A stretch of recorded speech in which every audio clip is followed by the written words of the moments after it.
Hello again, everybody. I am Christian Garman from the University of West Florida's Innovation Institute, and with me again now, Dr. Bill Huth, distinguished university professor in the discipline of economics. Dr. Huth, how are you? I'm doing fine, Christian. How are you today? Very well. We've spoken already about the economic value of the Gulf of Mexico.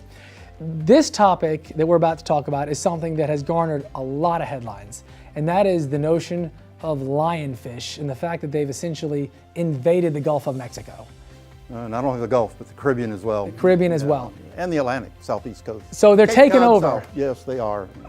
Okay, so my first question is, how does it happen? I mean, how in the world does the fish just take over a place they're not supposed to be? And you're talking about an enormous amount of water when you just talked about the Caribbean and the Gulf and all the way up to Cape Cod and the Atlantic. Every 4 days, a female lionfish releases, 1 to 2 egg sacs that contain about 30,000 eggs. And so 60,000 a week, give or take? Yes, and that's one female lionfish. And so there are a couple of hypotheses about how they got into the environment here. One is aquarium releases with hurricanes. Hugo, because they started appearing off of the North Carolina coast, they were finding them there. And then Andrew, so when it hit South Florida, so they were thinking, some of the lionfish into the natural environment occurred, so with the hurricanes and basically aquariums being destroyed. There's also a hypothesis that the egg sacs were in ballast from ships, so that took on water in the Indo-Pacific area. And so when they discharged that ballast here, the egg sacs were then released into the water, and the population just grew from there because they have no natural predators in our environment. In our environment, and that's sort of the key, right? That's the problem. When it's an invasive species, there's nothing to sort of even the playing field. No. I think in the Indo-Pacific, it's something in the egg or larval stage that preys on them, but whatever does that there is missing here. Doesn't do it here. Yeah. Even with that in mind, it's still hard to fathom that it kind of that easily becomes that big of a problem from aquariums and the like. You know what I mean? It's like incredible that it could have taken over in this like way. the rabbit population in Australia, they're just prolific breeders. Like I was saying earlier, 30,000 eggs every 4 days or so. So that's a lot of lionfish, coming into the environment, and they basically they have a voracious appetite. They can expand their stomachs up to about 30%. So when they consume food, and they're just built to be a predator. So the pectoral fins basically fan out to form a trap, a corral, if you will, for fish to come in.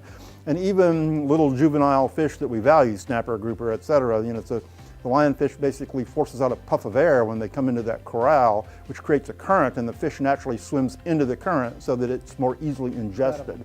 So they're real predators in our environment, and they're basically decimating some of the native fish that we value so highly. And that obviously is an enormous problem. Yes, and one way to fight it, and maybe at this point the main way, is to turn lionfish into a source of food for humans. Yeah. And I know there's been a big effort for that.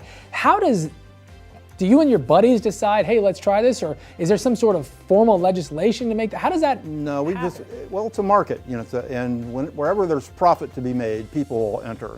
And so one of the first things that we did to help the problem about a year ago at the Pensacola Seafood Festival, we had a booth where we actually did an economic experiment on consumers' willingness to pay to consume lionfish. And so we wanted to measure the demand side, because if there's sufficient demand and the price is high enough, then a company comes in, observes the revenue stream, and given their cost of production, they can make a decision to enter the market and start offering lionfish for sale.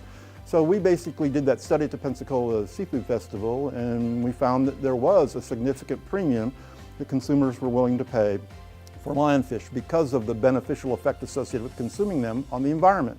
We presented that paper at the European Environmental Economic Association meeting in Zurich, and it's now been accepted for publication.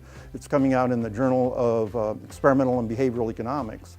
And it was really, that we know, the first documented case where people actually measured the demand side of the market in terms of consumer willingness to pay for lionfish.